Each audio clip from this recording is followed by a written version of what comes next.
Momo li muy wax aussi. ça se comprend. ça peut se comprendre. parce que bu ñu nee nous sommes dans un pays boo xam ne gouvernement bi wala boog état bi mënuñu wax président de la république te duñu wax aussi premier ministre parce que ñoom ñaar ñoo seq. ils vont de mèche donc tey le premier ministre comme ni ko Momo waxee léegi. moom mooy ki nga xamante ne moom mooy exécuter l'action gouvernementale et bu ñu fàtte ne pax mii ñu dugg bay tàndar suñu loxo FMI pour mu génnee ñu ci c'est le premier ministre moo ñu ci dugal. moo ci dugal réew mi donc pour tey Sénégal ak FMI trouver un accord faw premier ministre rectifier tir bi nga xamante ne moom la tiré woon ba tax ñu àgg. mais loolu est-ce que weesu su ma nee rectifier maanaam. fi nga xamante waxuma pour mu toogaat di waxaat ci affaire u dette ak yooyu non. loin de là mais au moins. mu reconnaître ni que moom moo def erreur am. au moins mu dem vers FMI. non mais mu dem vers FMI. ça il va pas le faire mu dem vers FMI parce que FMI mun nañ jàpp ni que premier ministre ba léegi dafay xëccante ak ñoom. non parce que tantôt président buy defar fii moom discours bi muy tenir à chaque fois discours la boo xam ne dañuy jàpp ne day yàq. discours la boo xam ne mën na tax FMI di ñu gën di sori chaque jour il faut mu defaraat ay kàddoom moom tamit. foofu laay waxee foofu laay waxee il faut mu defaraat ay kàddoom du mu rectifier la mu waxoon non je suis pas là. le premier ministre a engagé l'ensemble du gouvernement pour dire que le Sénégal ne va jamais restructurer la dette et ça engage tout le gouvernement. mais yéen tamit pas plus tard qu'hier le président de l'Assemblée nationale jaaraat na fii premier ministre entre waxu président de la République ak président assemblée ban moo gën a waaw mais président moo gën a supérieur mais d'habitude li muy jël ay responsabilités tamit bariwul alhamdulilah léegi ba mu ko jëlee loolu tamit il faut ñu nangu ko jël na ko léegi nañ xool ba xam fan la wànnante di mu jéegi gëtam mais en tout cas ce qui est sûr et certain moom mooy président de la république mënul juboo ak FMI ba FMI def li mu bëgg te premier ministre du ci am benn président moo ne tant que premier ministre foofu nag président moo ne tant que premier ministre il est toujours premier ministre c'est parce qu'il bénéficie de ma confiance waaw nga yaakaar ne loolu FMI du ko jël en compte. c'est ça aussi. non mais loolu c'est des discussions de vestiaire tout de même Mamadou je ne pense vraiment pas que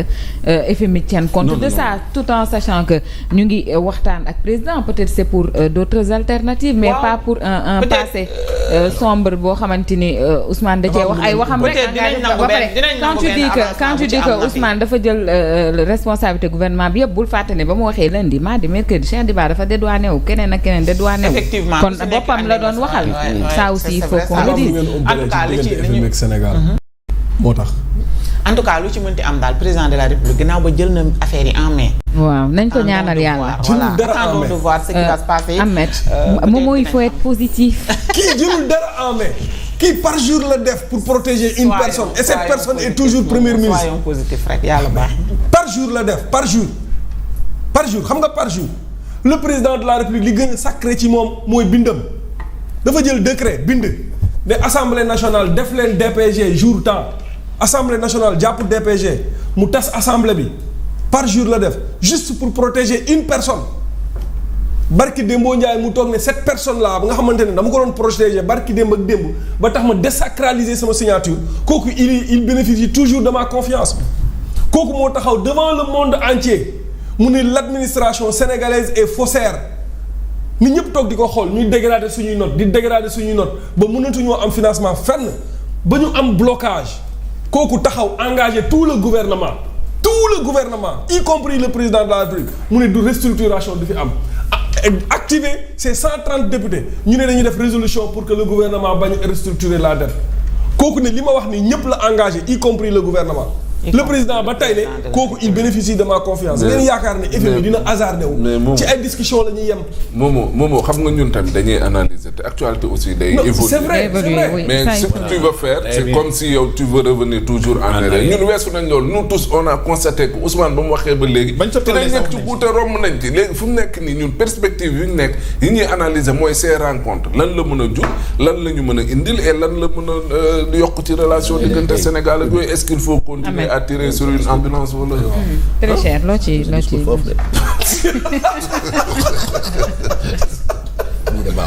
bi baaxul dara de. dinaa ko ndax day da ngay dem sa yaay ja mu ne waaw ma ne ko changer sa discours foofu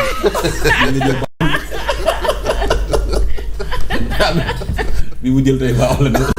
bu ma demee na changé na wax jii ñuy waxee. cette place bi ñetti xale yi. yàlla baax na. Ahmed. je pense que ne bon d'ailleurs nag c'est débat bii nii c'est des journaux ah ñoom ñoo wax ne le président prend les choses en main mais c'est en réalité loolu moo am parce que man damaa jàpp ne dafa saisir une occasion parce que c'est différent prendre les choses en main et saisir une occasion jàpp naa ne dafa dem Africa Forward taseeg Georgieva a trouvé le moment propice. oui mu profité ci maintenant prendre les choses en main pour man c'est au-delà parce que foofu rek laay comprendre Momo c'est au-delà des paroles c'est des actes naa ci actes yi nag tu vois nettement que ne depuis coow li am